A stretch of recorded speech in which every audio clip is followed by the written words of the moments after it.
Almost on a daily basis, I get a question about where one or the other is. Where's your P.O. box? I want to send you something. Where's your Instagram? It's somebody from my Facebook. Where's your Facebook? It's somebody from my Instagram. Where's the YouTube channel? It's somebody from Instagram and Facebook. So I just want you guys to know that all of those links are down below. I realize you guys just want to see pretty pictures of pottery, and they're all there. They're all right down there. I don't understand. The description is down below. You know, the place where I describe things to you. Go there.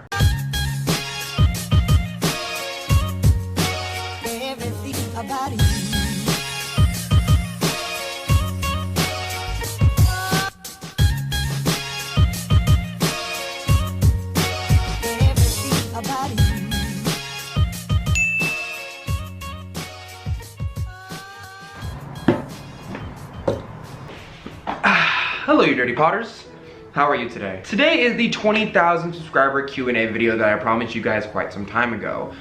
We're probably somewhere around 20,000. Oh, that's a way bigger number than I thought it would be. Okay, I might have taken my sweet time on it. We're probably well past 20,000 subscribers. But to be fair, we've already done a couple of these Q&As. Except for last time it was at like 2,000 subscribers and then it was at 10,000 subscribers. And I figured I would let that number double before we get to 20,000 subscribers. The issue is I didn't think you guys would actually keep subscribing.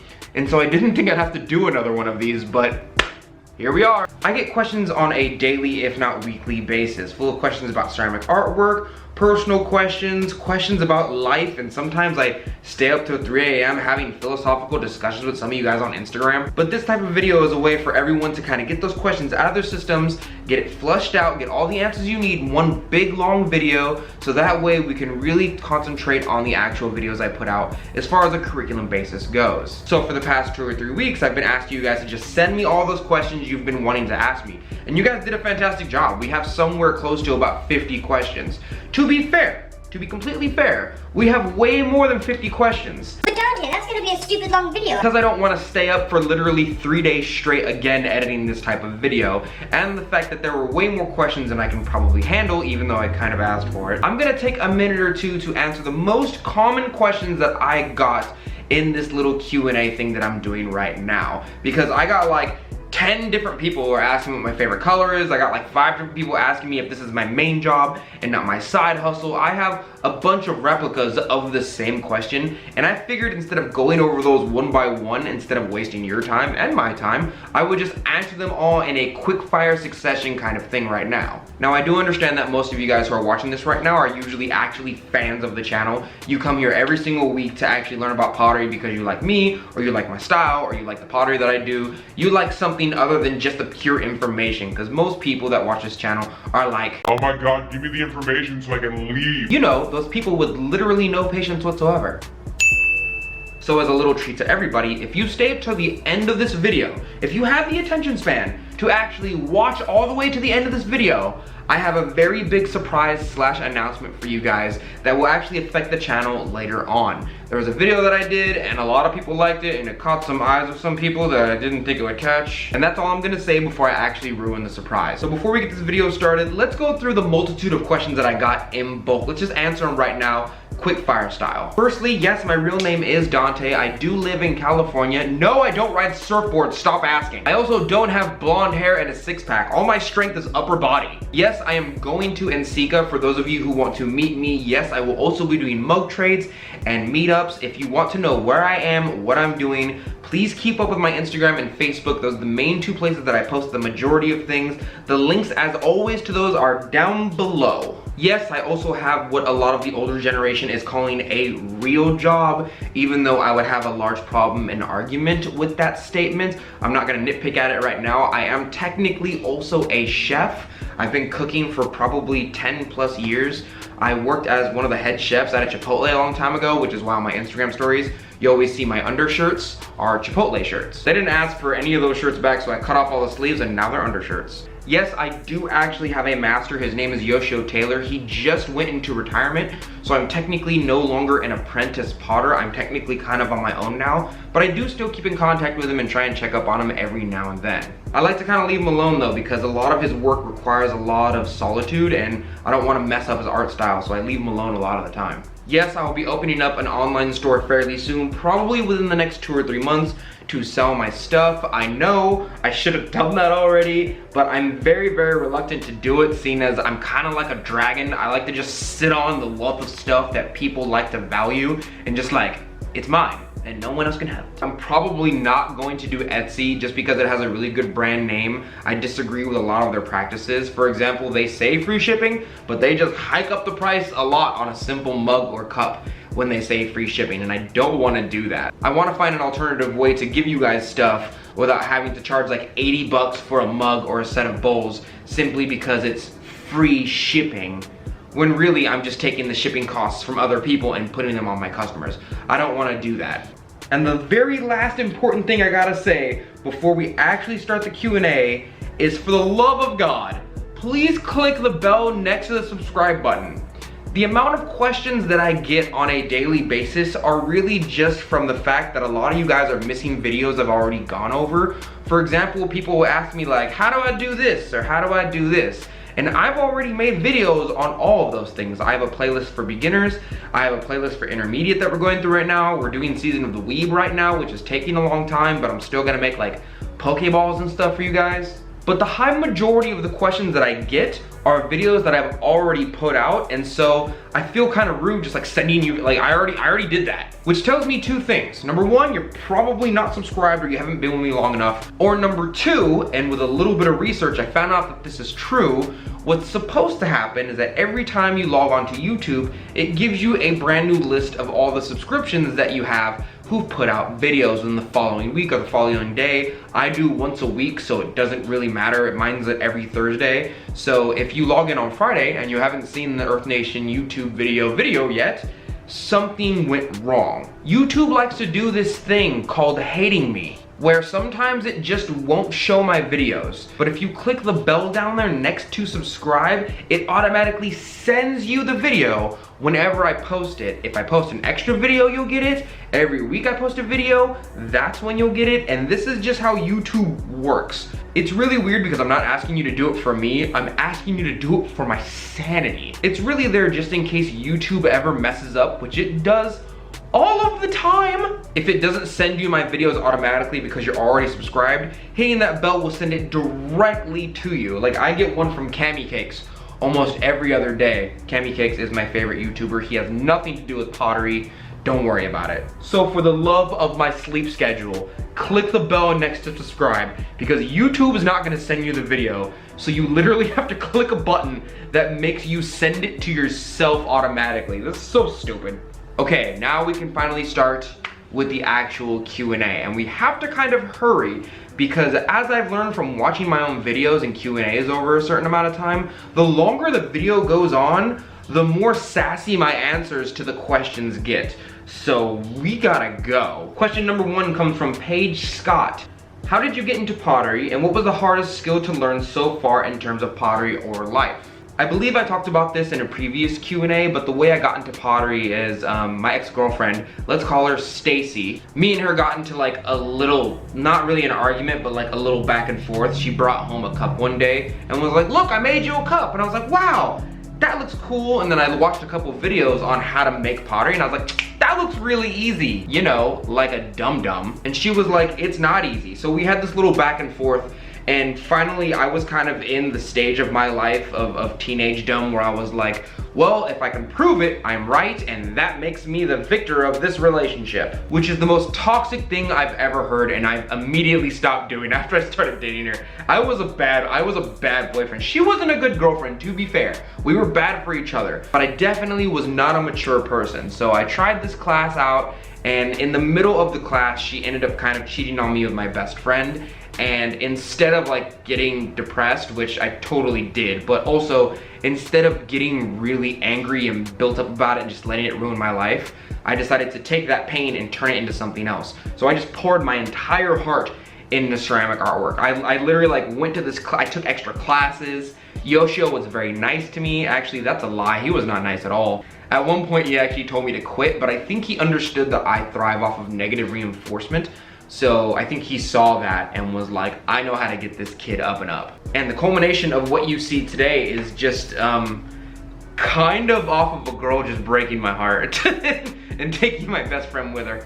I don't know why I'm laughing. The hardest skill that I probably had to learn in life is to listen first and then reciprocate later on, right? To kind of talk back to what they say later on. I've always heard when I was a kid that like, yeah, people don't really wait to talk to you, they just wait to interrupt you with what they want to say, because when you're talking, they're just thinking in their head like, this is what I'm gonna say next, I'm gonna get you so good. And it took me quite some time to honestly just sit down and really listen to people, because, and I'm not saying it's like a maturity quality, it definitely is part of a maturity quality that you should listen to people and then reciprocate and try and go off of their words instead of just shoving down your opinion down their throat of what you want it to say. But I also learned that if you honestly listen to people, like if you listen word for word what people say and you really kind of break down the sentence of what they're saying, they don't know what they're talking about the majority of the time. A high majority of the time whenever I listen to somebody talk and then I repeat back to them what they said, you can find the flaws in what they said, and if you repeat it back to them, they're just like, oh yeah, I was just talking. And you're like, yeah, I know. You weren't really saying anything of substance. You were just kind of blurting out what you thought was the correct answer because I noticed, because I was listening to you. In that same way, I also learned one of the more valuable things when it comes to arguing or debate or disagreements or something like that. If somebody says something and it stands true, you have to admit it to them. You have to say you're right. You actively have to say you're right. It will literally stop most enemies that dislike you. It will literally stop most conversations dead in their tracks, because a lot of people don't care if they win the argument, they just want to get their point across. But if you actively give them a point, if you say, yeah, you are correct about this, but what about this? If you start off the sentence with, you're right, but let me explain to you this part, they will usually drop their guard and go, oh, you admitted that I was right on some level. You're giving me credit. It's something that I learned in my debate class quite some time ago, actually. One of the most valuable things I've ever learned, and I know it's like the most stereotypical male problem that I've ever heard in my entire life. You don't listen to me enough. I'm sorry, what? But if you're talking to someone and they're like, yeah, I said that last week. If you were listening, you can go, no, that's not what you said. This is what you said. And if you repeat word for word back to them exactly what they said, you could see in their eyes, they're like, oh crap, you were actually listening. I was kind of making it up because I don't even remember what I said. If not for the point of maturity, for the point of just repeating it later on and getting accurate information. Explore Wellness on Instagram said, I recently bought some finished mugs from a pottery class. I used little loafers with little clay amicro brushing. I don't know what that is. I'm not gonna lie to you. I kept hearing a pinging sound occasionally. I asked my instructor to explain, and I learned a lot about coefficients and expansion, or what I understand to be complementary of glaze and clay. Yeah, you're pretty much right about that. Pretty on the nose, to be honest with you. The little things I made are pinging, however, there are no visible cracks that I can see. I really want to gift it to some of my work and family for Christmas. Is it wrong to do so if they're pinging? The old school potters seem to minimize concerns of pinging, so I am inclined to follow their lead. But there are some scary articles online talking about crazing. Okay, so this is kind of a long question and I definitely see where you're going. Firstly, I would like to say I'm kind of in the middle. I'm kind of like an old school / new school potter, and I'm definitely one of those people that minimize pinging. A lot of pinging does definitely come from thermal shock, or at least the expansion rate of clay versus the glaze. You're completely right about that. And what you're hearing sometimes, very rarely, it happens to me in almost every kiln load. If you take your stuff out a little bit early, you will hear pinging. This is the reason why a lot of potters say just leave your kiln alone. Let it slowly cool down over the course of its actual glaze cycle. The clay, of course, has a certain expansion rate, and the glaze, of course, has a certain expansion rate, and you want them to match fairly well. But to be fair, a good portion of it is really just cold air hitting the glaze and the glaze reacting and cracking to that cold air. Sometimes it makes crazing, sometimes. But if you don't visibly see any crazing, I would say not to worry about it, and that it would be considered safe to eat off of, considering all the other things that are glazed and food safe are also taken care of. That being said, I've literally never seen a documented case of anybody getting sick or dying from crazeware, and I've been eating off it for about 10 years, right? So as much as people are like, it cohabitates bacteria inside the microcracks of the glaze.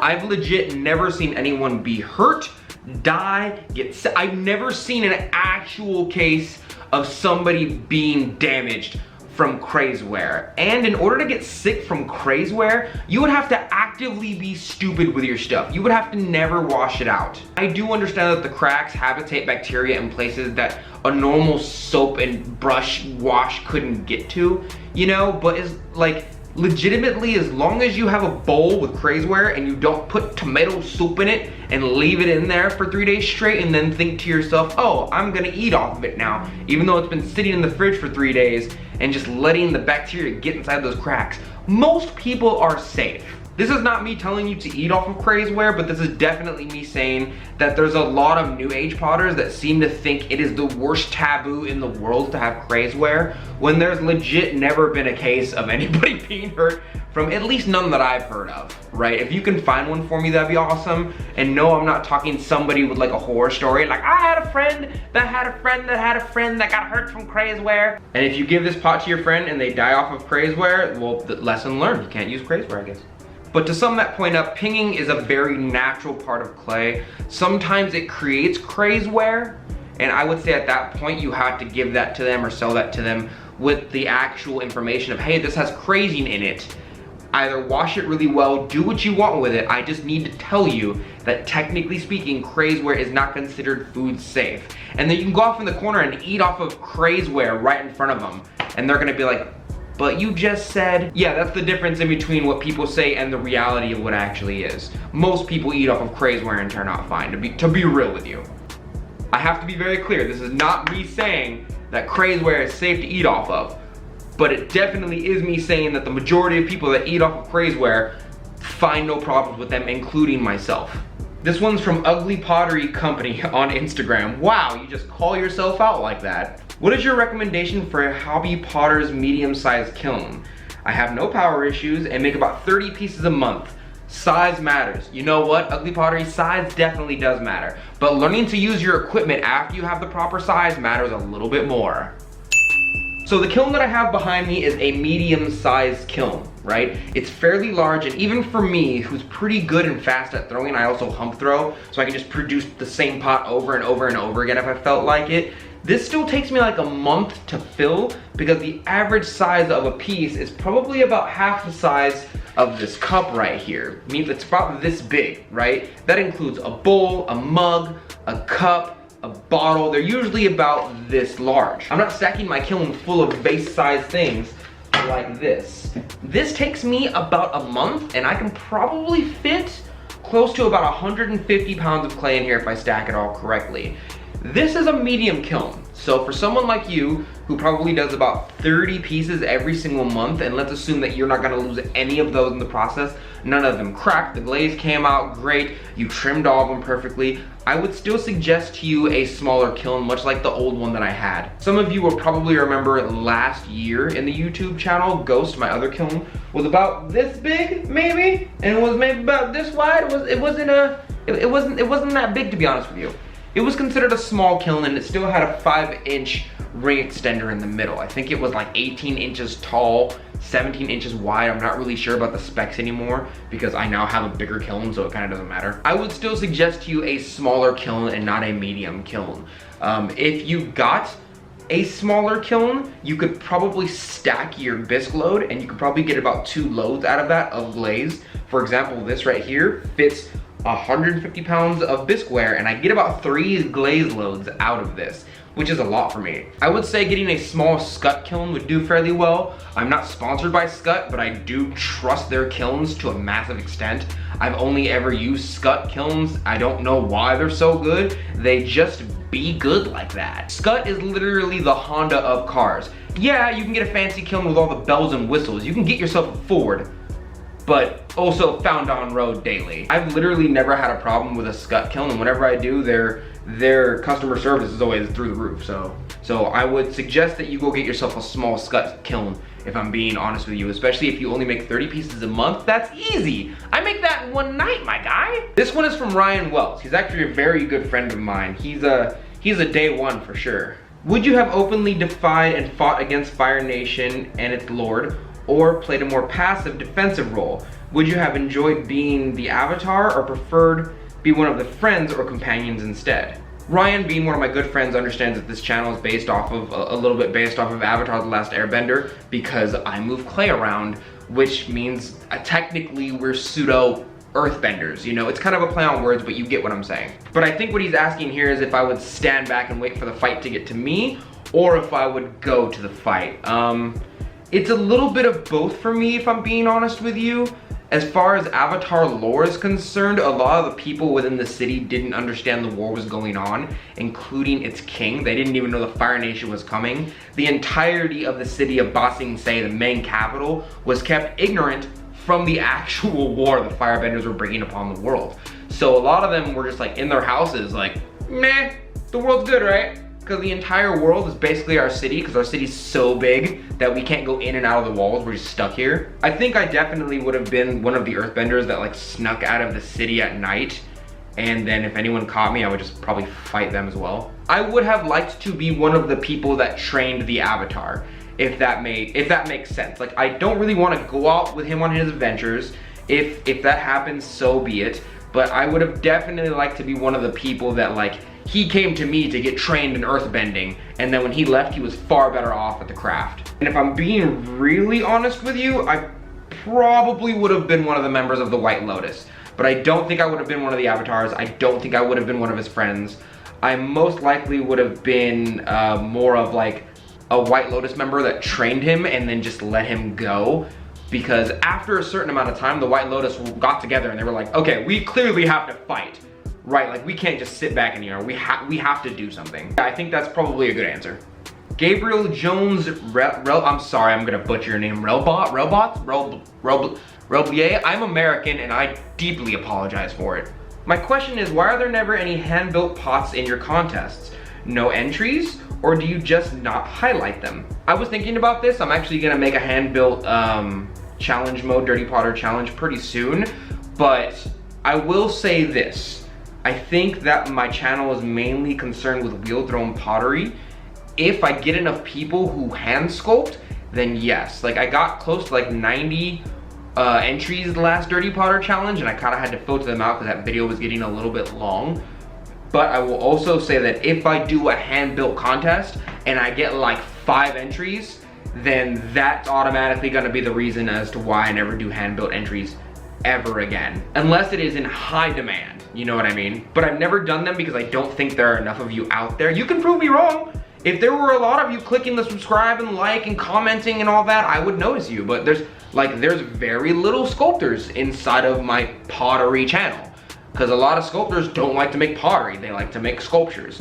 So if there are enough of you who answer the call of the Dirty Potter challenge, then yeah, I will continue that tradition. But as of now, I legitimately don't think there are a lot of you. I think there's like 3 of you out there. This one's from Tina Embre.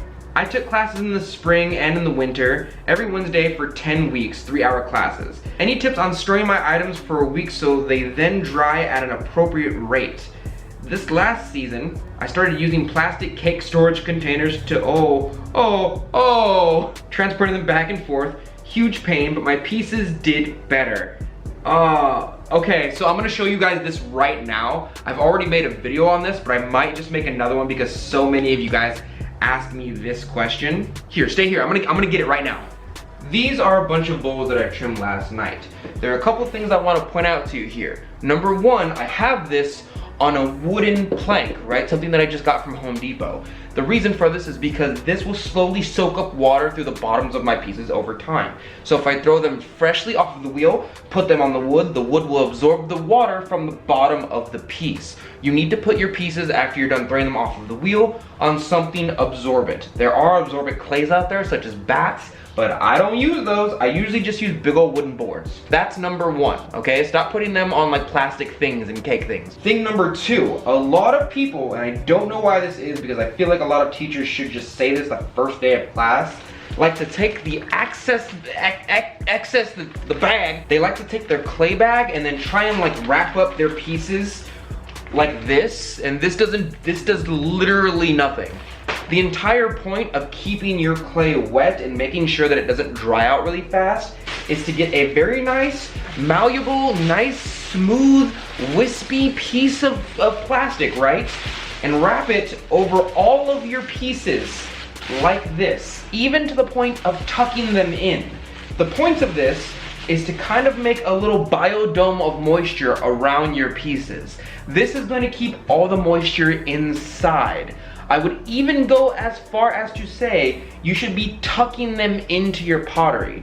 Now, when you first throw your pots, it's going to be a little bit difficult. I completely understand that, because what's happening is that you guys are putting them like this. You guys are putting them right side up, and they're still a little bit morphy and it kind of moves around a little bit. But check it out, this one right here especially, you should be putting it over it, getting the edges of the bag and tucking it underneath where the foot is, trying to avoid the rim. This will keep all of the moisture inside. And if you do this fairly well and make sure there's no holes around the edges of your board or where you place your pottery, they will usually stay wet and dry at a very slow rate. If you really want to know one little potter tip right now, what you can do if your stuff's drying out really, really fast, if it's summer or you're in a very hot environment, you can get a sponge and make sure that it's nice and wet, has a lot of water in it, right? Put it inside with your pots, not on your pots, just kind of in the middle of the board around your pots somewhere, and then wrap your stuff up. This will be a source of water for your pots to feed off of as the water starts to evaporate from your pots. And this will keep a lot of your stuff a little bit more wet so that you can properly trim them later on. I know a lot of people have trouble with their bottoms drying a lot slower than their tops. That's simply because there's a lot more clay at the bottom of your stuff than the top of your stuff. That's how most people throw. But one of the main things I want you to know from that is stop using this crappy plastic that your clay came in. This is not good plastic. It's not malleable, it doesn't move, it doesn't cover any holes so that your pottery doesn't dry over time. Stop using this. I was also very spoiled when I first got into my ceramic art class because we were given saran wrap that kind of like gently sits on and forms around your piece. If you actually get like plastic or cellophane or saran wrap or something like that and you just kind of like lightly blanket it, don't even barely touch and just let it go over your piece, it'll just create this perfect little dome around your piece. And then when I got to work inside of my own studio by myself, Yoshio was like, yeah, nobody's gonna provide that for you. You have to figure out how to make sure your pieces dry all on their own. I've been to studios where I have to teach the teacher of the classroom to dry out their pottery correctly, considering they don't have a damp room because half of their stuff is cracking. And I'm like, yeah, you don't condense your bottoms and your pottery is drying out really fast. That's like the perfect recipe for a cracked bottom. Oh, she has a second question. And if I could be so bold to ask a second question, I'm all about textures. What are some items or tools that would leave an unexpected great texture? Wood and bark. If you got a piece of clay, rolled out a slab and went outside to trees, leaves, gates, if you have any gates in your city. I live in a very urban area. I don't live like out in the middle of the mystical woods, you know what I mean? I happen to live around a lot of trees and concrete at the same time. Yeah, stuff like this. You see, I went outside and I had a fight with a raccoon and I was like, psh, psh, raccoon, do texture on my pottery. And he did. You know, I dominated the heck out of that raccoon right there. No, on a serious note though, I know how to do a bunch of textural stuff that I just haven't gotten into yet because I'm in the middle of like opening up my store and season of the weeb, and as of now, it's like 6 days away from Christmas. So I'm just really busy, but I'm gonna show you guys how to do a lot of the stuff later on. I'm gonna show you guys how to make trees and lily flowers and textures and stuff like that. I know a lot of you are into textures or carving, but a lot of you guys don't even know that I know how to carve because I've never shown you that stuff.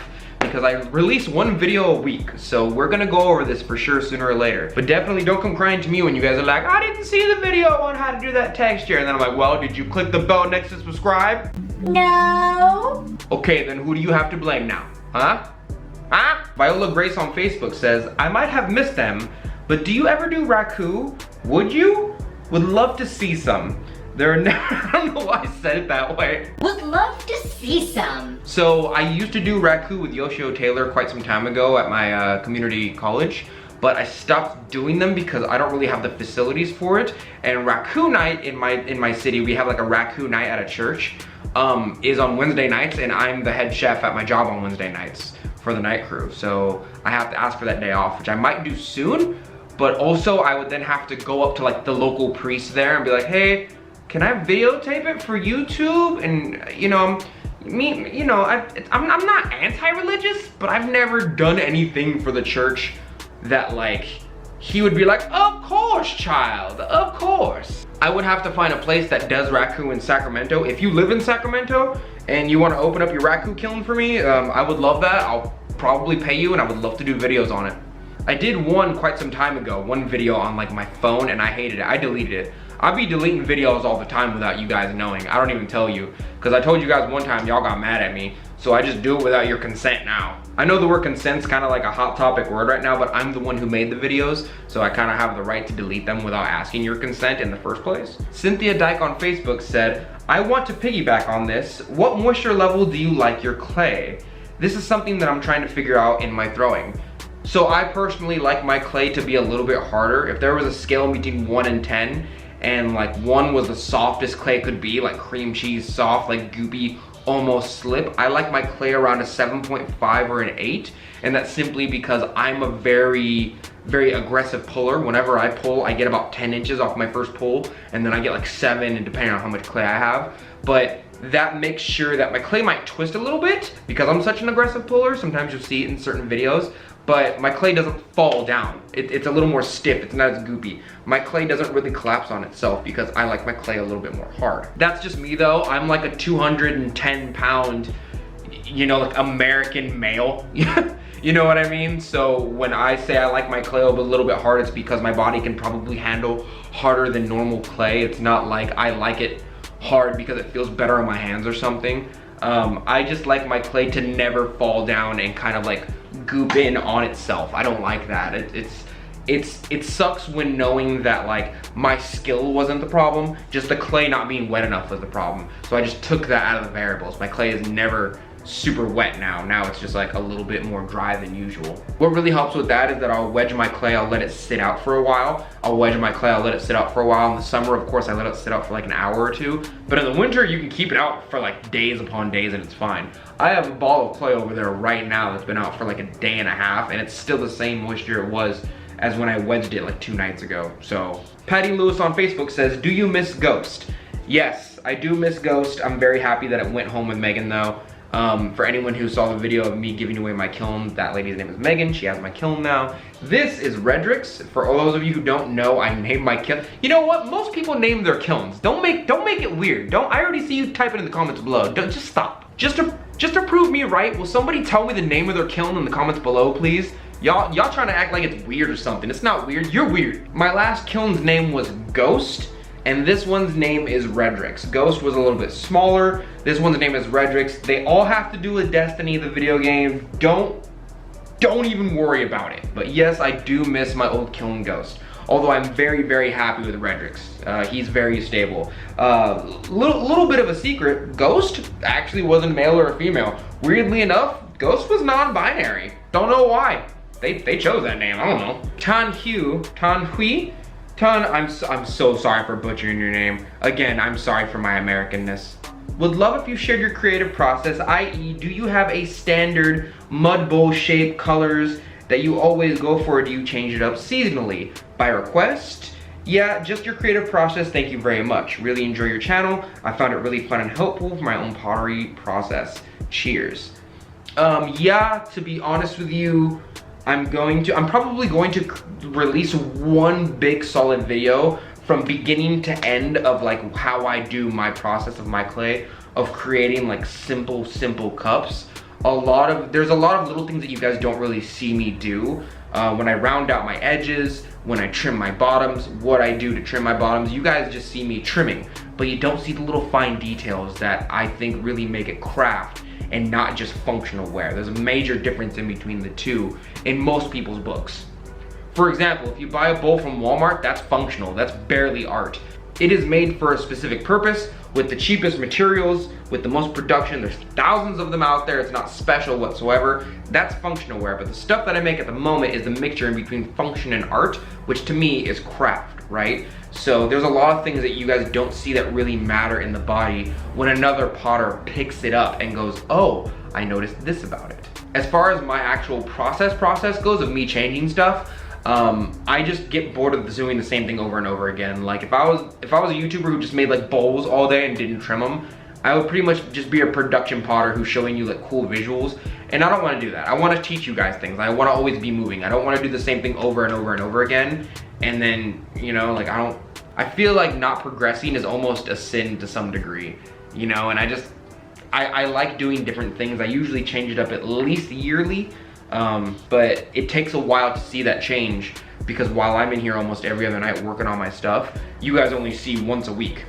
You know what I mean? So Lisa Main, Gucci Mane on Instagram says, what makes a piece of pottery look professional or good quality? Thickness, how thick or thin the foot is trimmed, the glaze, and any other things would make it good quality. Thank you so much for your help.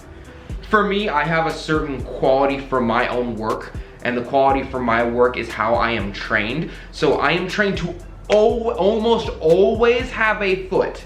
Sometimes I don't make a foot, to be fair, but it's usually like bases and eggs and stuff like that. But if it's a mug, if it's a cup, if it's a bowl, it almost always has a foot. I'm not saying anyone who doesn't trim a foot into their stuff, it would be low quality. I'm not saying your stuff's low quality, but what I am saying is for me, personally, if I pick up a cup and it doesn't have a trimmed bottom, then I'm just like, cool, the potter didn't care enough. That to me tells me like this person is just making these to sell. They don't care about the artistic process. They don't care about their art form. They're not taking care of their bottoms. They just want to pump these out to sell them and make money. That tells me that they're a production potter or they're just doing it for practice, either way. Another one is getting rounded edges. Another one is the clay body that it's made out of. Another one is the thickness throughout the body. For me, I like to have a very even basis throughout the body. I don't like the top very thin, the bottom very thick, and vice versa. We're gonna talk about that when we go into the intermediate phases. I believe I already made a video on it. I might redo it just because. But for me, the quality matters a lot. Like, let me get a piece for you. Like this bowl right here, right? It's fine, it's nice, it's smooth, I'm cool with it. But like the bottom, the inner ring right here of the foot is glazed. If I ever pick up a pot and it doesn't have a bottom, I'm like, cool, that person didn't care enough about the bottom to trim a bottom into it. But if the inner ring is glazed and the glazed line is perfect, I'm very happy with it. It looks super sloppy whenever someone's just like, I don't care. For me at least, it's a major difference in between the craft because when I pick up a piece, I want to be able to know the person who made that piece cared about the piece enough to trim the bottom, to glaze the bottom, to put the signature on there, to like, I don't want it to be number 1 of 1,000. I want it to be very interesting. I want it to be a little bit individual. I want it to look like the person cared about the piece. So whenever I see something that like, looks like it was just production, it's almost like seeing a cow to the slaughter. Like, at least if you're gonna slaughter the cow, just tell me that you took care of it before you killed it or something, you know what I mean? Like, pretend you loved it, pretend you liked the process of giving birth to this thing that you handmade, because at the moment when I pick it up, it just looks like you made this to sell it, and it makes me sad. We'll go over it later. I'm planning on making, I have a lot of plans. I'm planning on making a whole playlist called Craft Check, which is based off of Dungeons and Dragons, but it's the ability to tell what a piece of craft has been through based on your experiences with it, and I very much have that. The craft essentially goes from like 1 to 20, and a 20 is like you could look at something and know everything someone did to it based on your own experience, and a 1 is like, oh, I can drink out of this, I think, maybe. The look is really up to you though. As far as looking professional, that is kind of up to you. Everyone has their own aesthetic.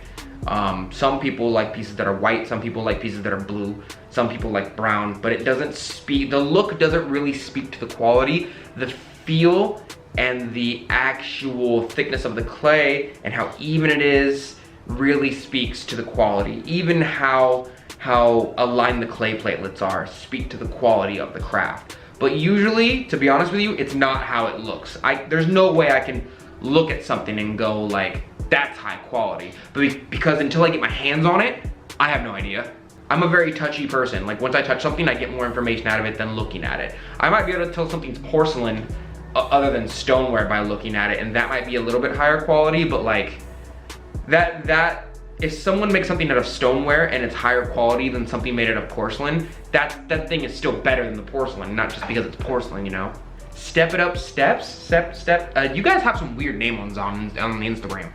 How much did you spend on your studio setup? Well, Redrick was about 4 G's.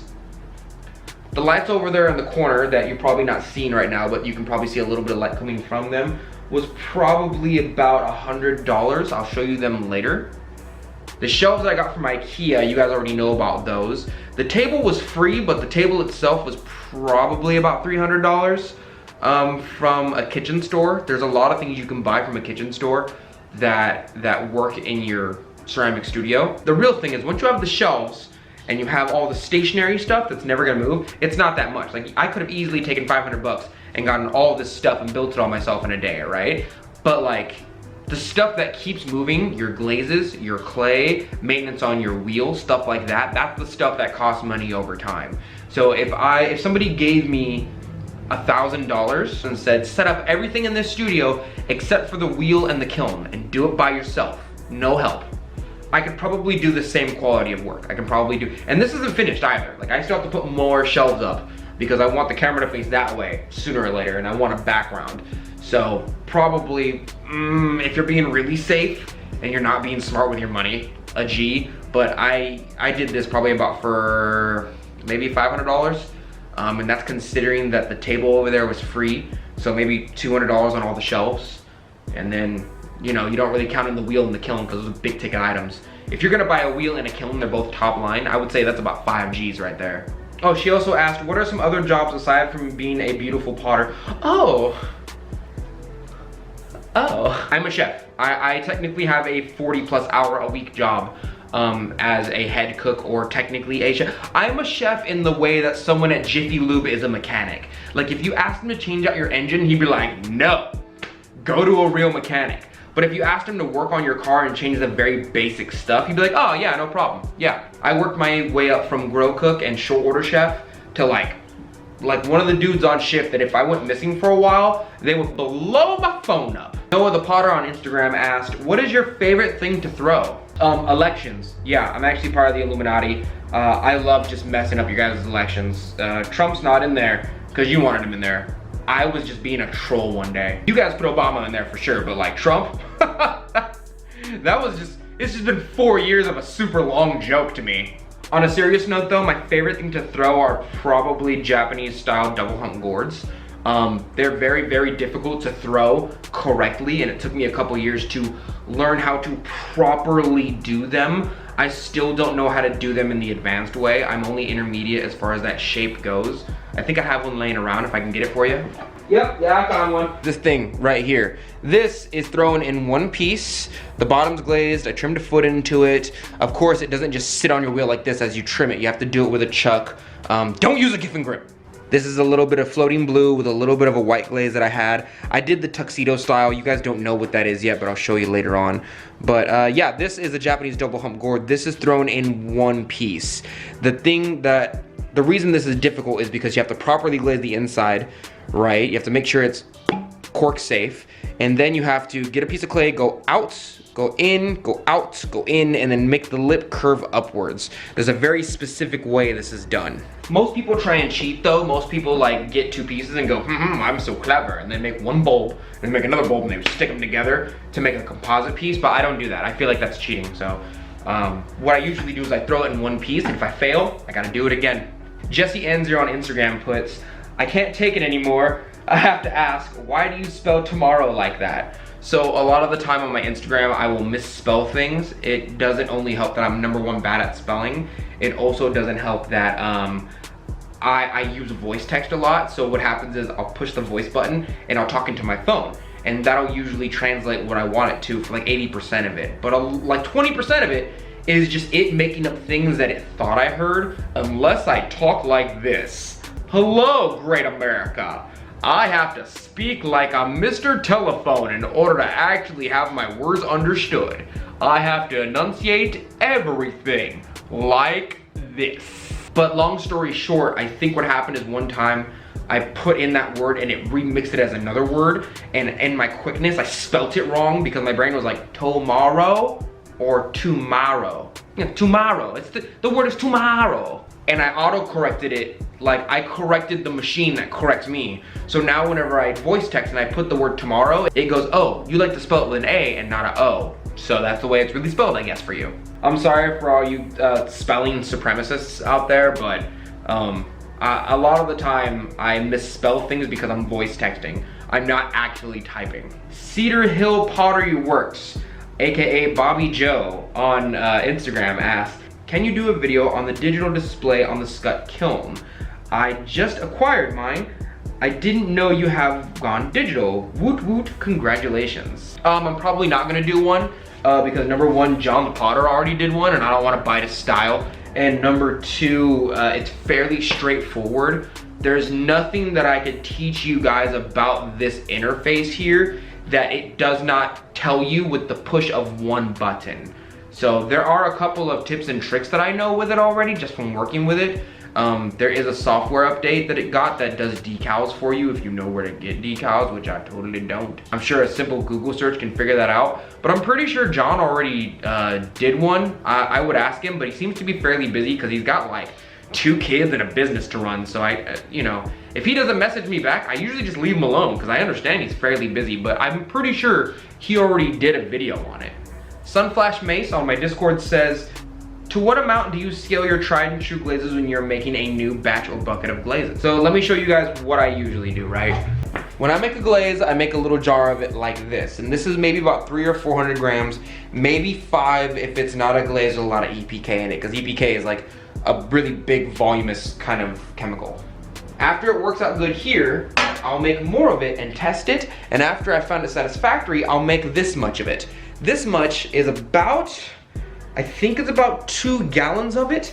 And if this works out really well, like the entire bucket is fantastic, and I want to keep it in rotation for at least a year or 2, I will make a larger bucket of it. And the larger bucket of it looks like this. This is a 5-gallon bucket. So I kind of tier upwards, but I never usually make a very large batch of glaze unless I know I want it for sure for almost the rest of my life, or want to keep it in rotation. I have a book full of like 100 different glaze recipes that I've tested over the time, and this is kind of like, well, I made a little jar of it, and I didn't like it that much, so I'm not even gonna go through these phases. Start small. You always start small, and then you tier up if it's good. Like if it'll give you returns, you know what I mean? My first batch is to make sure the glaze actually works. My second batch is to see if it works over a bunch of different clay bodies, which I usually already test in the first round.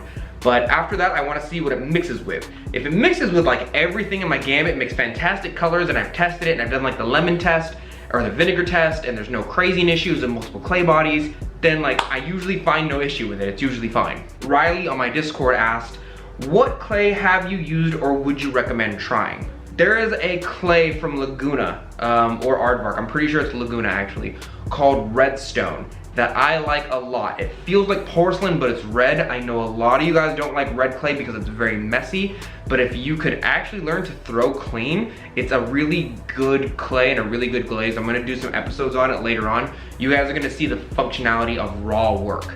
There's a technique that's as old as time called raw work. It actually doesn't have a name. I just keep naming things names that don't have names because no one ever gave them a name, you know? So what I'm gonna do is I'm gonna like, this technique is called this. Is that true?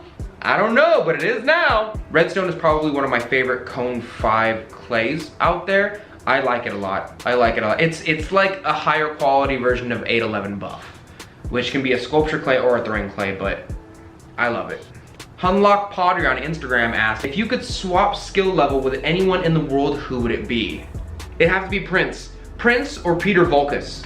I understand a lot of you guys want me to stay in my own wheelhouse as far as clay goes, but like, legitimately, Prince was like, had so much sauce. I have a 10th amount of the sauce, of the swag, of the skill, of the swagoo that Prince had.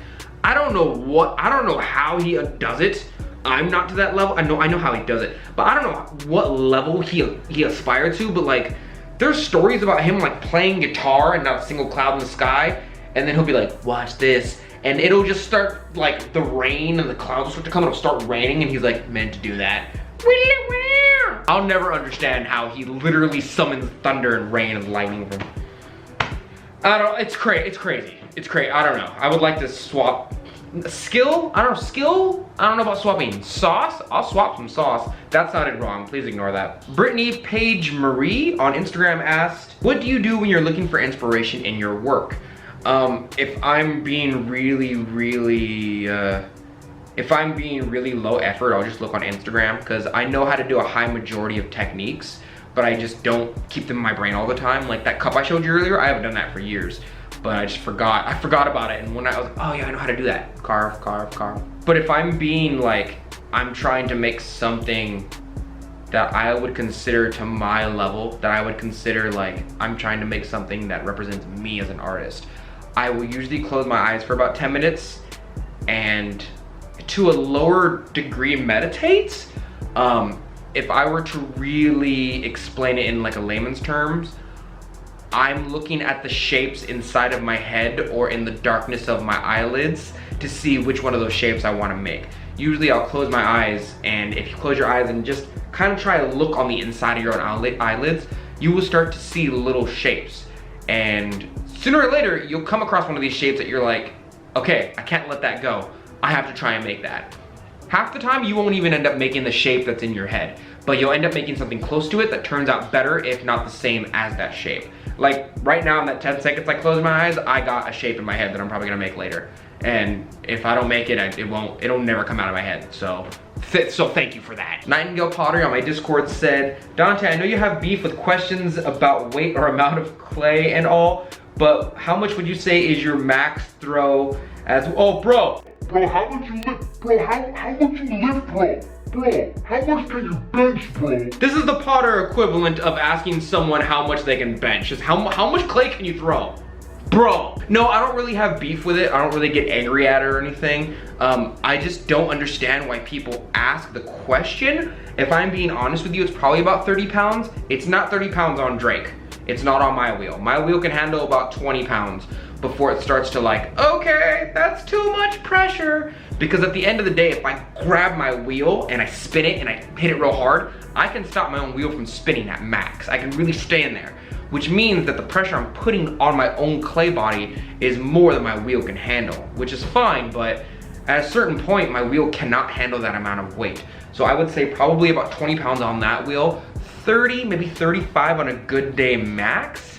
But there are diminishing returns at a certain point. At a certain point, you can't pull that much clay unless you're one of those dudes who's just like, I'm gonna knuckle pull until I die. I would have to use my entire hand and knuckle to pull, you know what I mean? Like, it just wouldn't work out that way. So, but most of the time I find that probably not you, because I know you fairly well, but most of the time, whenever people slide into my DMs and they're like, hey, what's, how much clay you using there? How much can you throw? They're usually trying to compare themselves to me, or they're trying to compare themselves to how much they should be throwing. So they'll be like, I can reach 10 inches with 5 pounds. What can you reach? And I'll be like, I can reach like 12. And they go, okay, so my new goal is 12. But I don't think you guys should compare yourselves to me. I think comparing yourselves to, and you should be fighting yourselves, if that makes sense. Oh no, I switched. I don't want you guys to get discouraged just because you see someone doing something better than you. And the same goes for me. I see other people with like way more subscribers than me, and I actively try not to get discouraged. So, you know, I don't think it's a good mental habit, really. Elena Ray on Instagram asked, how will you price your work when you have your shop up and running? Do you think that pottery prices are fair? I see a lot of Instagram potters and shops personally think their prices are crazy high, but I'm yet to price up my own pieces and really cost up the whole process. I kind of have a scale in my own brain to what my cups should be. So when I first started, anything that I made was $5. When I first started, I was like, anything you want from me, $5. If I'm out at an anime convention, I'm selling stuff, $5. The next time I came back, it was $10. The next time I came back, a bowl was like 13 bucks. It was 2 for 25, and that's kind of been the standard from that point on. But now that I'm getting better and I'm getting more of a name and I'm getting out there more, my prices have gone up a little bit.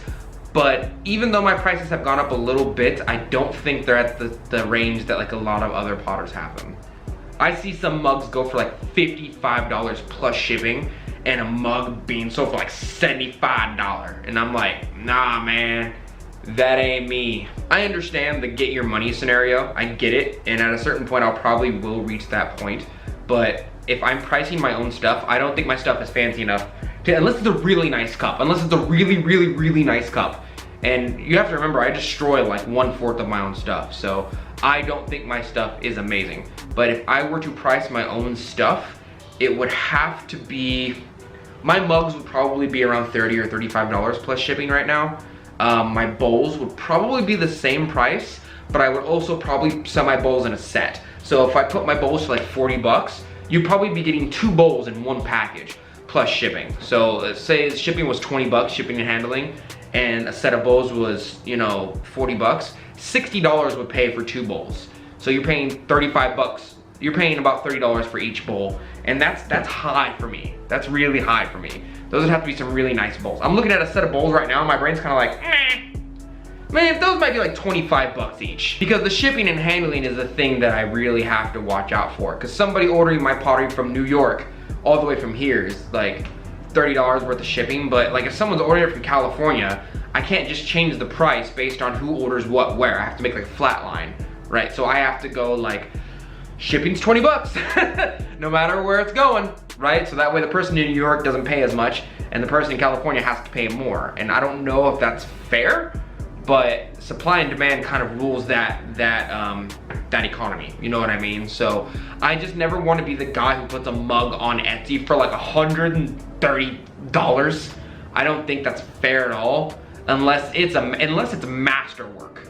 In which case I'll probably put in the description, hey, I think if you ever see something from me that's more than $100 on my own store coming fairly soon, it probably was like I sat down with it and was like, psh, it's gonna be hard to let this one go. But if you're asking if I have a formula, if I have like I've spent a minute on this cup, which means it's worth this much time per hour. If, you know, this much packaging equals this much, I don't have one of those yet. I might later on, but I'll probably be a little more loose with it. I'm probably not gonna be like, no, I produce 5 cups an hour. That means I have to split that hourly wage in between those cups, plus shipping, plus handling, plus trimming. I'm not that much of a production potter. I'm not that much of a bean counter. You know what I mean? I do this because I like doing it. The only reason I'm opening a store is because I have to get rid of my stuff sooner or later. But a fly flew in my mouth.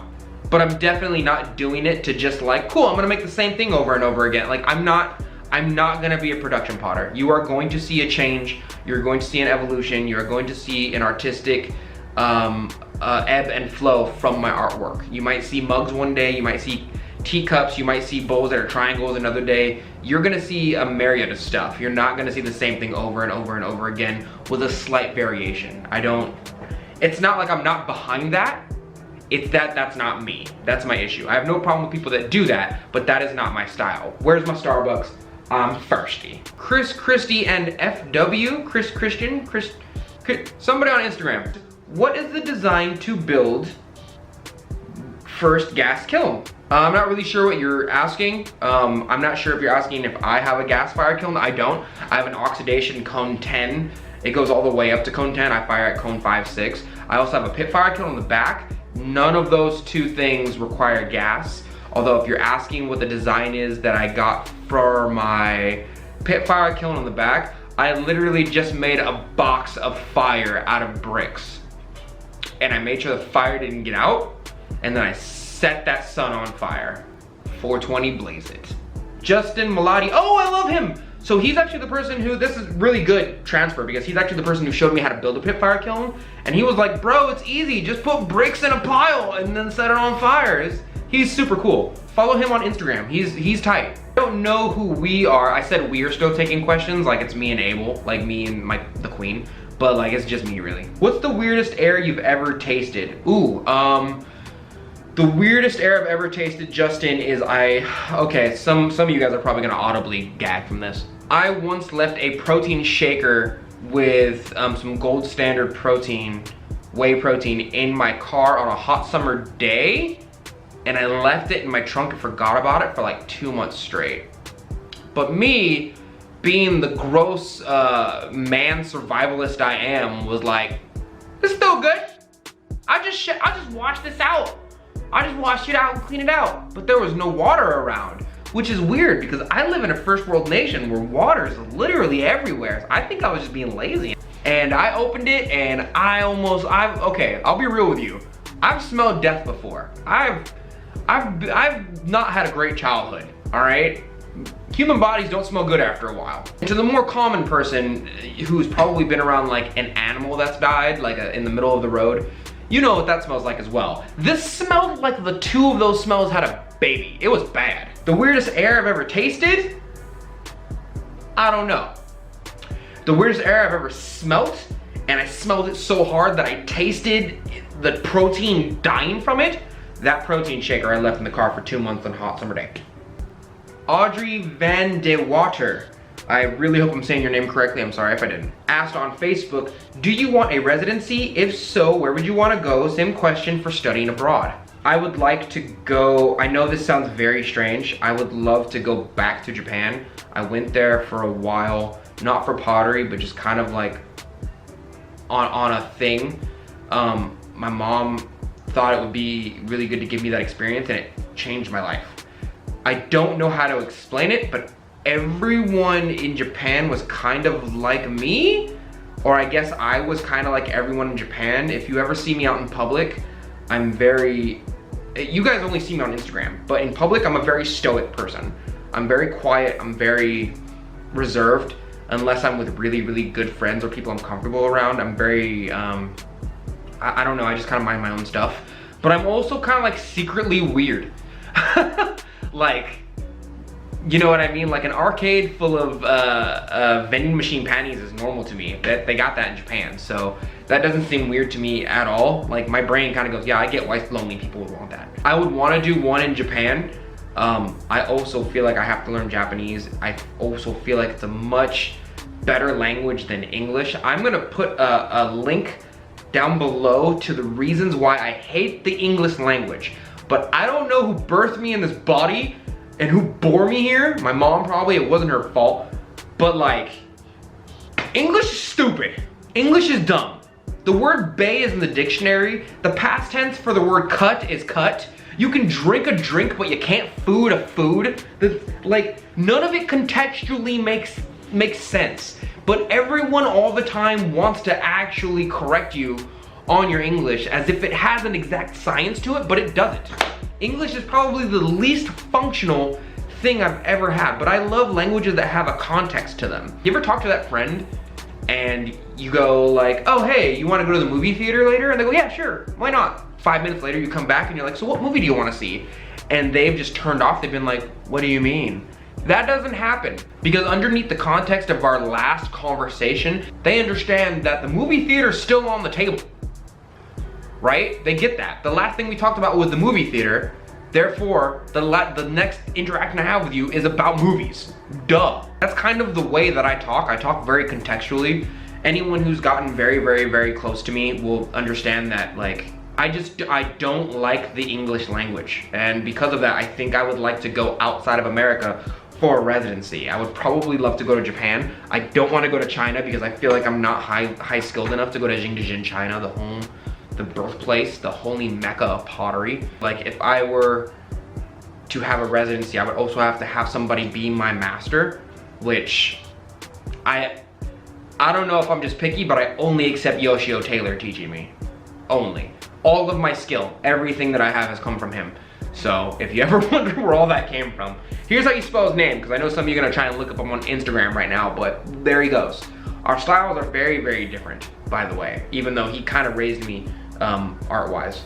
Gay Yelder Chipping, oh, you guys got some names, okay? You can't blame me, all right? Here's the name. Here's the name, I'm sorry.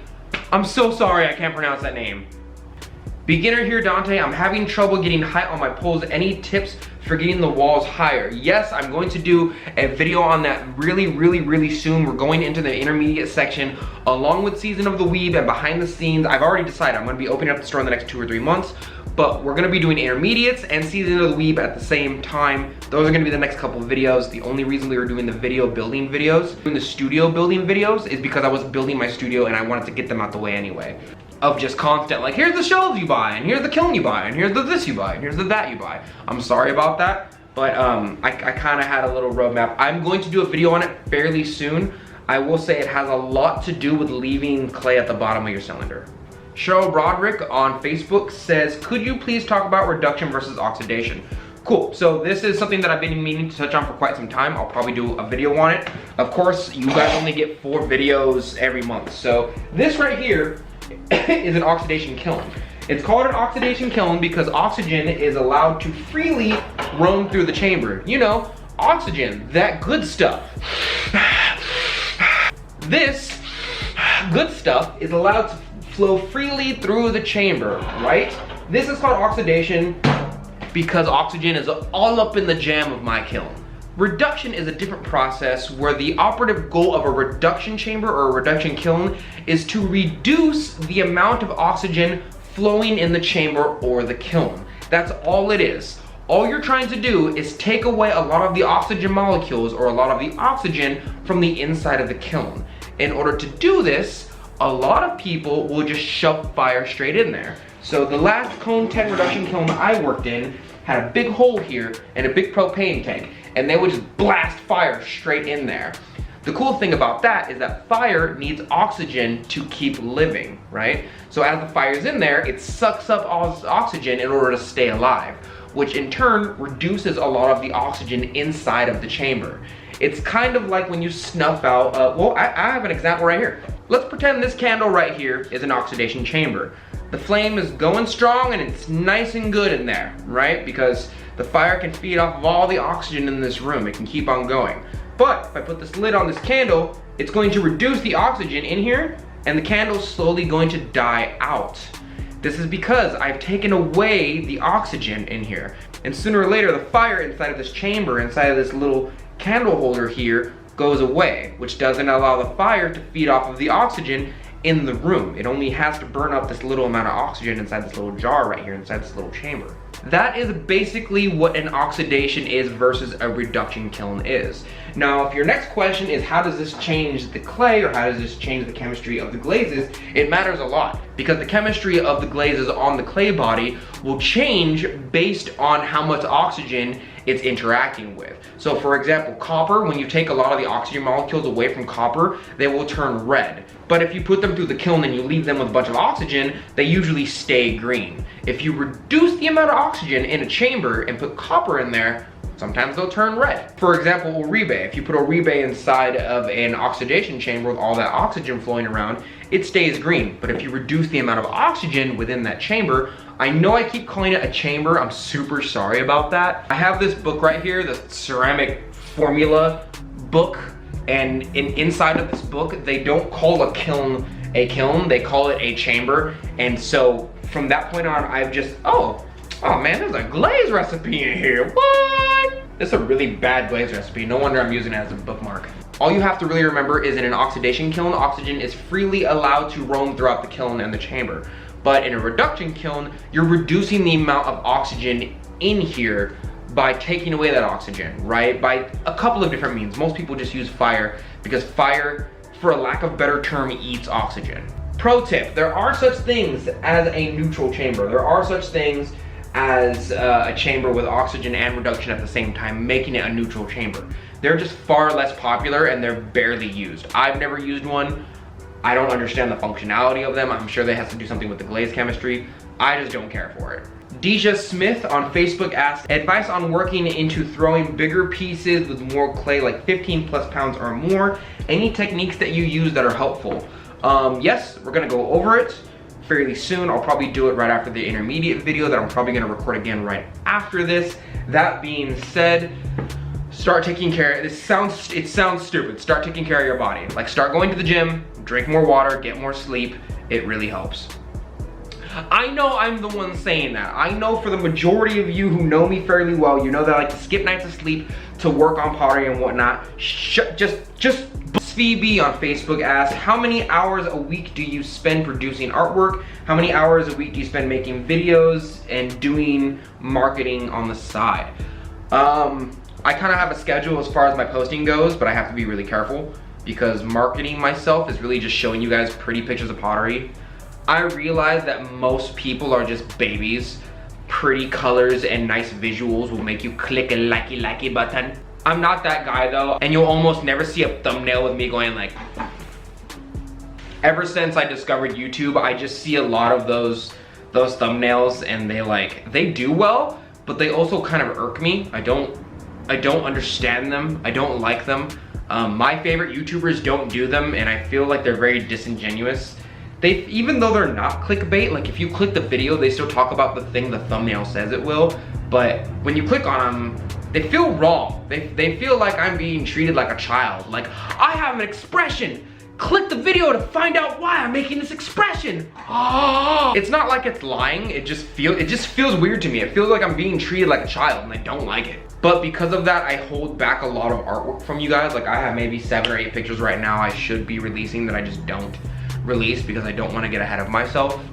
You do have to remember that I'm one guy with like, I'm crafting all this stuff, I'm doing the YouTube channel, I don't have an editor, I do all my own editing, and I also have a 40+ hour a week job while my girlfriend is bugging me for a baby and she won't get one! And at the same time, I'm also trying to open up a store and I do want to go back to school to finish my last 2 classes to get my art degree. So I got a lot of balls in the air. But to give you a regular look at my schedule as of right now, what usually happens is, let's say a Monday, right? On Monday, I wake up around 8 or 9 a.m. I get up, I come check my pottery in the studio, see what I'm gonna do, and then if I'm lucky, I'll start trimming or making some stuff. If I don't need to do any of that, I'll end up editing video. I'll wait until about 12. From 12 o'clock every other day, Monday, Wednesday, Friday. Sunday's usually my rest day, and then I'll go back again Monday, Wednesday, Friday, maybe a Saturday if I'm feeling really good. I'll usually go to the gym. 1:30, I leave the gym. I go to work from 2 to 10 p.m. At 10 p.m., I get back here, and I'll usually stay in my studio, watch anime, and I will usually throw at least 1 bag of clay. In between that time, sometimes I will stay up throughout the night. At least twice a week, I'll stay up and just edit video for you guys, especially if it's like a Wednesday night, and that's kind of how that goes, right? On a Tuesday or Thursday, I'm usually out doing all the extra chores, cleaning the house, paying the bills, making my room, you know, stuff like that. And doing a little bit of research for opening stuff up, a lot of video editing. Like right now, it's Thursday, so I'm of course recording this super long video on my day off. The amount of time that I spend producing work kind of depends on what I'm doing. If I sit down and I just want to make stuff, then it's gonna take forever. But sometimes I sit down and I'm like, cool, we are making teacups today. And in that making teacups, I can probably bang out a bag of teacups in within an hour, like 25 pounds, depending on whether I have the space or not. If I have to trim, it's usually the same time. Trimming something takes a little bit longer than throwing. It's not advantageous of me to trim if I'm a production potter, to be honest with you. Production potters find trimming to be like a waste of time because you're trying to sell products, but I like to trim my bottoms because I'm just raised that way in the crafting world, so I will usually trim my stuff. Because of that, I lose time, but it's quality to me, so I'm not giving up trimming for quite some time. Lucas Fueler on Facebook asks, I've been seeing people douse their raku in water.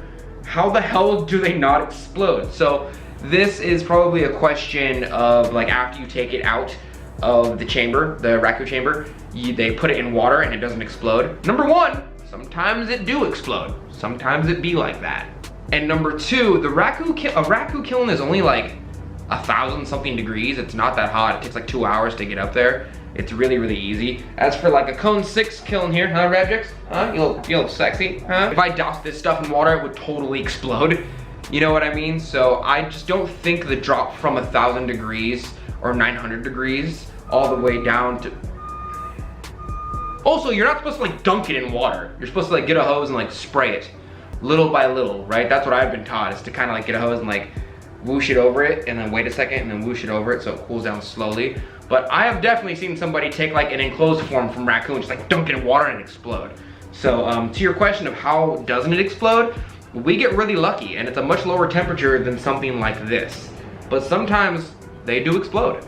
This one's from Casper on my Discord. On a non-pottery subject, my daughter plays D&D online. For her birthday, I would like to get her a microphone. I'm not sure what she's asking for. She believes other gamers are experiencing difficulty. I'm trying to grab my Starbucks, I'm sorry. Any recommendations to either pick up or avoid? So this person's asking me if I recommend any headsets for gaming. I play a lot of Destiny and Minecraft. It's probably the only 2 games that I play. Imagine that. One has to do with being an overly toxic masculine male shooting things in the head and killing things because first-person shooters. And the other one has to do with crafting.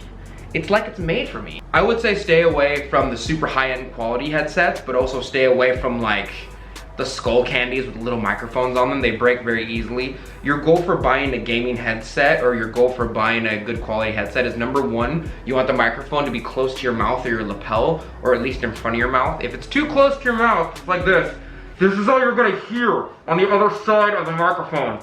But if it's too far away from your mouth, they're not gonna be able to hear from this distance, right? So you want something, if it does hang from the microphone, you want it about this length away from your mouth. You don't want it too close.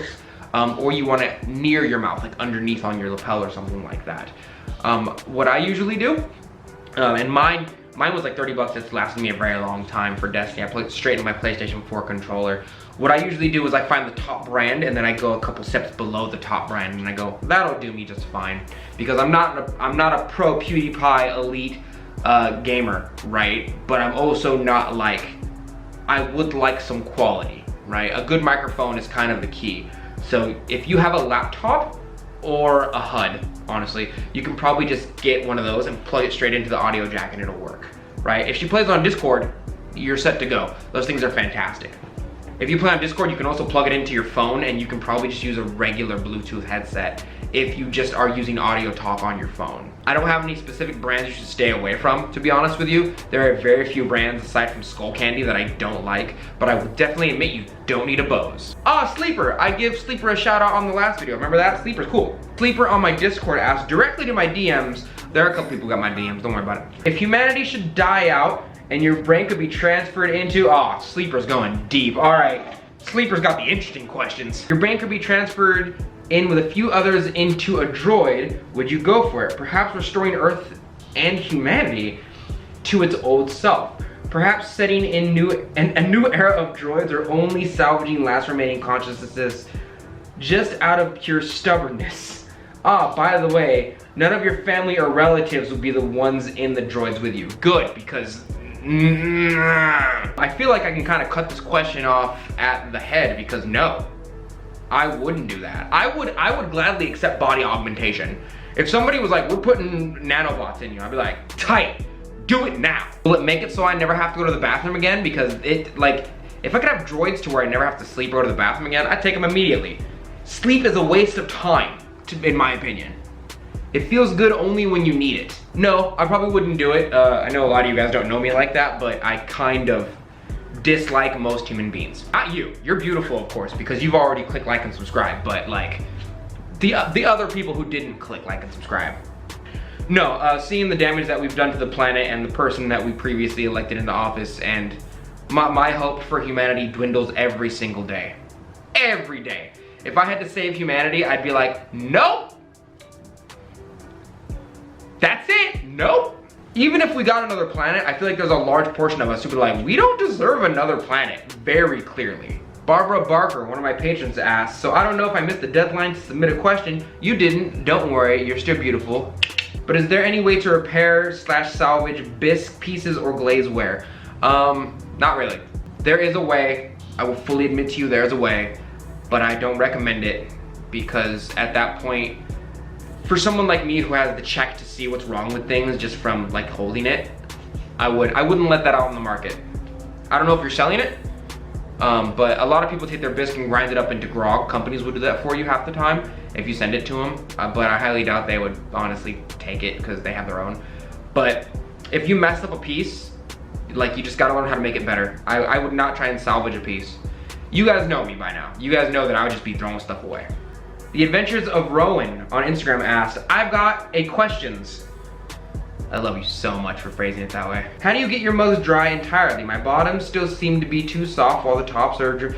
Okay, so this is a problem that I feel like I have to explain to most of you guys, but also it's a very obvious one, you'll see. So two things. Number one, when you're making a cup, the top is usually gonna be thinner than the bottom. This means the bottom has more clay. More clay holds more moisture. That means the bottom usually gonna be more moist than the top because the top is thinner. The thinner something is, the easier it is to dry out. That's a given, right? So much like I said earlier in the episode, you need to wrap them up to let them dry evenly. That's number one. Number two, you'll notice that a lot of my stuff when it's drying, it's upside down. That's because although you can't see it, there's still water inside of your clay body and it does still get affected by gravity. This means that if I hold it upside down, this top layer is exposed, it'll dry, but if you hold it like this, no air's really getting into the bottom, Right, so when it's upside down, air's touching all this, right? As for the inside, it's covered if it's on a surface like this. But the water will still slowly move down the body. Very, very, very, very slowly. You can barely even see it. If I were you, what I would do after I'm done trimming my product or whatever you do to it, you don't have to trim it. I'm trying not to be judgmental, but you know how I am. If I were you, I would trim this and cover up all the stuff you just trimmed, put it upside down. Come back to it in a couple days, see if the entire body isn't like that. Try that out, come back to me. Tell me how you feel at 25 sitting on 25 mil. Don't worry about it. Oh no, I spilled my Starbucks. I accidentally cut off the name of this question, but I'm still gonna put it up here. I edited all of them so you guys wouldn't see all the fluff around my phone and all the previous conversations I have with these people. But this person did ask, if you can be any mythical, magical creature, what would it be and why? If I could be any mythical, magical creature, I would be the separation of church and state, because it clearly doesn't exist, but everyone seems to think it does. I would love to find that magical creature, but I would also love to be that magical creature so that I could exist in front of everyone as a law-abiding citizen. But it's not real. Eddie Griggs on Instagram asked, if you could have dinner with any ceramic artist, who would it be? I would love to have dinner with my master, Yoshio Taylor. I just like him a lot. I've had dinner with him before. I just miss him real bad. No, I don't know. I guess John the Potter. I know he's real busy. I would love to actually meet him. We were planning on doing an episode at Nsika, but I can't confirm it because he's so busy. You guys think I'm busy? He's so busy. So I'm just trying to leave him alone. Maybe Tim C. Want to hang out with him. Maybe Hishing. You know, I'm pretty much naming all the YouTube potters. To be honest, Shin seems like a real nice guy, real calm dude. I think out of those three people I just named, I'm probably like the most explosive one. Like if we were in a group and one of them yelled out, "Ponies are stupid," it'd probably be me. It'd probably be me, to be real with you. And then Tim would be like, "Stop it, Donte, you're stupid." And then I'd probably just stop it. The same person asked, when are you going to make a meme review gaming channel? I'm not. I'm already overstressed out enough as it is making a pottery channel. So no. we're gonna keep on doing pottery. If you want to play video games with me, I'm on PS4. Just DM me. But if you don't play Destiny or Minecraft, you're out of the game. I'm sorry. Dara Jr. on Instagram asked, where would you like to go with your pottery, like worldwide? Would you ever consider going on tour? From a girl from the UK that wants to see her favorite YouTubers. I don't know who this girl you're talking about is. I don't know who that is. I think that traveling around the world, or at least traveling to a place to do some type of presentation for my ceramic artwork would be nice, but I don't think that's in the cards right now. I would have to have somebody contact me and have me go over there. I've had a couple of clay companies and whatnot contact me and ask me to do a little bit of collab with them, and I've said yes. But to be honest with you, the majority of my yeses that I say yes to are usually based off of how nice their representative is. So if their representative is like, hello, my name is this, I want to do this with you, I'm cool with that, that's fine. But every now and then I get someone who's like, hey, tell me the thing, without even telling me their name first, and I just ignore them, to be real with you. Just saying hello to me first matters a lot more to me in my book than does just like being like, you're a public figure and you have to give me information because it's your job. No, it's not my job. I don't have to do anything, but you know, if like someone from the UK or a school from the UK was like, hey, we will fly, oh wait, hold on, they're from the UK, right? Hold on a second. Oh, Chip, we'll fly you out, mate. We'll fly you out, we'll pay for your boat, we'll pay for your flight, we'll pay for your room, give you a couple crumpets too. That's what they call cookies over there. And you know, we'll send you back on right as rain. I know that's not how they really sound, but you get my point. If somebody contacted me and was like, hey, we'll fly you out here and we'll pay for your room and board and we'll just send you back, I don't even have to make any extra money off of it, to be honest with you. If like a school asked me to come do their thing and they were like, hey, just come out here and chill with us, we'll pay for you to come out here, I'd take a couple paid days off of my job and come chill with you guys. Yeah, no problem. It's good content for the YouTube channel, it's good exposure, and I get to meet some awesome people. I don't really mind doing that, yeah. Horses and cars on Instagram. Hold on. Is your whole entire Instagram just horses and cars? Yeah, it is, huh? Yeah, it is. This was my side hustle, and then so long story short, I worked at like a gas station, then I worked at Chipotle. I was a manager of a gas station, then I was one of the head cooks at Chipotle. And while I was there, I used my paycheck to pay off my expensive habit of doing things in clay. And that's when like, this is a couple years before, that was a couple years after like me and my girlfriend broke up because she cheated on me and whatnot. But long story short, I would just take the money from my paycheck to pay for doing this. And so it wasn't a side hustle. In fact, it was a detriment to my money. And now that I'm trying to help people and I have a YouTube channel, I have a Patreon, I have a couple sponsors, now it's a side hustle. But it's a side hustle in that I just got so good at it, or I got so much exposure with it that people were like, hey, we will pay you to intermingle your name with ours to get exposure for all of us. So it's a side hustle now. It is not my main job, if I'm being honest with you. If I'm being like real honest with you, this makes about half the amount that my real job does. Doing this along with the Patreon, along with YouTube, along with sponsors, like all 4 of those things together equal about half the amount of my real per hour job. So this is definitely not my main job, but I give it way more effort than my main job for sure, because my main job already has like a system, but this YouTube and the Instagram and the way I react to you guys and keeping up with you guys and answering questions is an ever-changing, evolving thing. As for my job, I kind of go there and I do the same thing every single day. Erica Alexis on Instagram asked, if you could have any superpower, what would it be? So me and my friend ask this all the time. So me and my friend Ryan, the one who asked the question earlier, talk about this all the time. As a little bit of backstory, my alignment is chaotic good, his is like neutral good. He'll try and do a good thing as long as it's agreeable with him. I try and do the best of what I can do. I try and do things as long as I don't think they'll hurt anyone else. A lot of people misconstrue that as me just being like a crazy little grenade. But to be real with you, I'm just chaotic. I just do whatever I feel like doing, and it's really hard for me to keep to a schedule, but I'm definitely a doer. So that being said, I've always had 2 superpowers that I've always really wanted. First, I'll tell you the good one. The second one's arguably good, but he doesn't think it's good. He's a DM also, so he doesn't think, he don't know. In the DM, he doesn't know the rules of D&D. It's like telling the doctor that he's body shaming you when he says you're overweight. He's not body shaming you, he probably just cares about your health. I would love to have the superpower to look at anybody in the eyes and tell them exactly what they need to hear, when they need to hear it, to get over whatever, if they're depressed, if they just went through a death in their family, they got broken up with, whatever negative thing is going on for them in their life, I would love to know exactly what to say and what tonality to say in order to get them out of that rut. I think that it would be like therapy times 1,000. It would be like, I wanna give people the closure they need to be okay mentally. You know what I mean? Like, if I had such a way with psychology and words that I could just be like, this one sentence, and they were just like, oh, I get it now. I wish that could be my superpower. And I don't even care if I know what I'm saying. I just want them. Like, imagine if, you know, someone's like husband died, and let's say his name was Johnny, and like, without even knowing them, I just looked him in the eyes and I was like, Johnny wants you to be happier than you are now. And they just like broke down in tears, and so much emotion came out of them, and they just like, it just shed a skin of worry and woe. I would love that to be my superpower.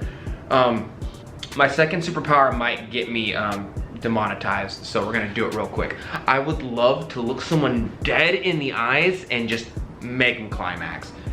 It would be my favorite superpower. Hear me out. No, stop laughing. Hear me out. Hear me out. How many evil doers do you think in the world just needed a good bust? How many evil villains in the world do you think just needed a quick bust, just needed a quick waterfall to get what? You know what? I bet a lot of those super evil dudes are really just incels who just like needed some physical love. I would love to have orgasm eyes. I would love that. It would be my chaotic power. Not my good one, my chaotic one. Just imagine like fighting crime. Stop there, evildoer. What are you gonna do? You have no power over me. Oh yeah? Oh, Christ, so good. How many bad guys do you think that would stop them literally in their tracks? Can you imagine if the Joker was like blowing up the city and you were just like, hey bro, he'd just be like, ha, ah. I would do it to people in movie theaters. I would do it to politicians, people in power. It doesn't really hurt anybody. It's just super funny. Krista Kochjan, Krista Kochjan. You guys with your names, man. I think I would like to buy a kiln soon. What are some things you wish you knew before or after having your kiln? I would have loved to know that kilns require a certain amount of ampage that is over sometimes the house that you have. That wasn't English, but you know what I mean. So my breaker box outside is 100 amps. This kiln is 60 amps. It pulls 47 amps at its max temperature. I would have loved to know that. My kiln was 100 amps beforehand, but I didn't know that. I'll be going over that pretty soon. And the other video that I'm making about what kiln you should buy first, I already made the wheel version of it. I'm making the kiln version of it fairly soon. I might do it on my next day off, which is another Thursday away. But as of now, I really wish I knew that this is like literally 60% of my entire house's power. Don't know why. I could upgrade my box for like 10 G's, I could. Am I gonna? No. Ari A on my Patreon account said, could you show us some of your favorite Hello Kitty things? Maybe top 3. I don't have Hello Kitty stuff anymore. I love Hello Kitty stuff. My favorite color is pink. I love the Hello Kitty store. I think the juxtaposition of being a 210-pound male who is half black with white skin and loving Hello Kitty things, who's also into like the most old person art form in the world, is just hilarious to me, but also it's just kind of who I am. So I absolutely love Hello Kitty stuff. The Hello Kitty store where I live closed down, so I don't have any more. They kind of ran out. I love Hello Kitty pencils. I love Hello Kitty pens. I would have a Hello Kitty apron or sweatshirt if I could, because finding the color pink in a sweatshirt that fits me is very rare. I have one of them. It's very rare to find like an athletic form-fitting one that I can go to the gym in. Or like pink shoes. Can't find them. Really hard for a dude, you know? Even online, they just don't fit me when they get to the house, and then I just end up with like 4 pairs of shoes I don't want. So, but I'm very sorry I don't have any. At the moment, I'm starting to collect Mega Man stuff. Donte Wilson on Instagram. Ooh, that's a good name. That's a good, strong name. I don't know why, but I like your name a lot. What made you start doing pottery? I think I went over this earlier. I had an argument with my girlfriend, and she cheated on me and my best friend, who I considered my brother. And the way I stay motivated is just wanting to get revenge on life. Long story short. Clay Sura, I hope it's not Sierra. I'm sorry if I pronounced that wrong. I don't really know what or when the Q&A will be, but I have a question and I don't know how to ask it, so here I go. I need to make some slip for slip trailing or sculpture work. Normal slips don't stay raised, they go flat no matter how thick. So I read somewhere to deflocculate them. Oh, I see. So what you're trying to do is get a slip trail but have it stay raised. Yeah, salt works. Sodium silicate works a little bit. I like to use Epsom salt whenever I do it, but it's fairly rare. What you're trying to do is basically I don't know how to explain it, to get the clay to hard pan itself. I don't know how to say that, but you have to either get this clay to be extremely thick, or you would have to add some type of flocculant to it, not deflocculant, flocculant. A deflocculant would make it kind of stay apart. A flocculant will bind it together, right? Salt, the Epsom salt does it, stuff like that. If you ever wanted your glazes to be a little more together, Epsom salt works. You would boil it with hot water, combine it. If you are gonna use Epsom salt, get a hot water, get one hot water, and then add it with Epsom salt, right? Mix it around for a while, let it get inside of each other, and then add it. It might work. I've never tried it before though, to be honest with you. How do you get your detailing and trimming for your bowls to be so smooth? Every time I try, these little patterns and little balls of clay get everywhere. I will show you guys how to do that sooner or later. There are 2 techniques. I have one way of actually doing it, and then I have a cheat code for you guys. The cheat code I've been using for years and years. It's the way I get all my stuff really smooth. My teacher, well, it's like my teacher's student. It was like the version of me of my old teacher. His name was Jesse. I called him Senpai Jesse. He was the guy that showed me how to do this trick, and I'll never forget it. You know, he was a very patient man. He was a waterbender. He was a very, very patient man. And I'm a very stubborn boy because I'm an earthbender. So thank the Lord for him. Yay! That is all the questions. Oh wait, no, actually we have one from Ambassador Heather. on Instagram. If you don't know who Ambassador Heather is, she's the person that like checks in with me every day, who's like, hey, go to sleep, Donte. And then I'm like, nah, dog, make me. And then she does. She does make me. Heather, I'm not gonna put it up because she just asked it right now, and I'm doing the last question, so I might as well. Heather ate pie on, oh, I get it now. You ate pie, like there's pie, you ate the pie. I thought there was 8 of you. Never mind, I'm stupid. Heather ate pie, Ambassador Heather essentially, on Instagram asked, favorite sweet or salty treat? My favorite sweet treat is boba milk tea. If you come to Ensika and you bring me like Earl Grey or Thai tea with boba in it, I will drink it. I understand I shouldn't accept food from strangers. I don't care, I've lived a good life. My favorite salty treat, I'm super not allowed to say on YouTube. Okay, those were all the questions. Now it's time to give you guys the big announcement. So you guys remember that video I made? This one right here where I did the glaze review. Well, I mean, a lot of you guys probably guessed I got that from PewDiePie. PewDiePie with his me review. I am a bit of a fan of PewDiePie. If you think he's a Nazi, you probably haven't seen any of his work. You probably never watched even more than 2 of his videos. Because for a while I was on the train of like, I heard a lot of bad things about him, but I only read the headline. I didn't actually watch any of his content because I'm an ignorant American who doesn't look at the details. It's almost like there's nuance to things. Wow. Yeah, I watched a couple of his videos and I was like, oh, this dude's not negative at all. Just the news media misconstrues literally everything. It's super weird that people think that the news media lies about everything, and then but when it comes to the person that you already have a negative bias against, they're like, yeah, but they're not lying about him, right? No, they're lying about him too.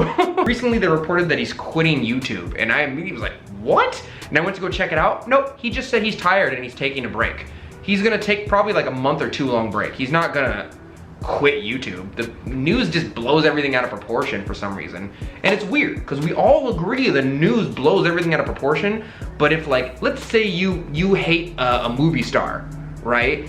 And if you hate a movie star and you also know that the news lies a lot, if the news lies about a movie star, for some weird reason, our brains does this weird trick that goes, oh yeah, but that little piece that they're saying about the news, that's real, because I already hated that movie star. Realistically, they're probably just lying about him to get clicks and reads as well. Anyway, in that video, I reviewed the glaze from Amico called Plum, right? Weeping Plum. Well, Amico saw that. And they were like, stop it. No, Amico saw that and they were like, we liked it and we want to do a little collab with you. So they're gonna send me a bunch of glazes and we're gonna keep reviewing them. They liked it, they want to do a little work with me. So we're gonna see if we can get our foot in the door. We're gonna make nice with them. If they're really cool with me, I think they'll send me a cookie. Please send me cookies. But hopefully we can get a really good relationship with them. We can do like a tour of their facility. I really want to talk to some of their glaze chemists. Not for my benefit, more for you guys. I want you guys to see how they operate their stuff. It's really weird to know that the glazes that I couldn't afford with my menial paycheck when I was a beginner potter, like the company contacted me now and is like, we want to send you them for free. Just keep doing what you're doing. That was the big news. Amico contacted us and I technically now have a sponsorship with Amico, I think. So look forward to that. We're gonna do a lot more glaze reviews. I really hope you guys want to see them. I really hope it helps you guys. You guys seem to like them a lot, really. So we're gonna keep doing them. I realize a lot of you don't make your own glazes like I do. You get bottle glazes and use those.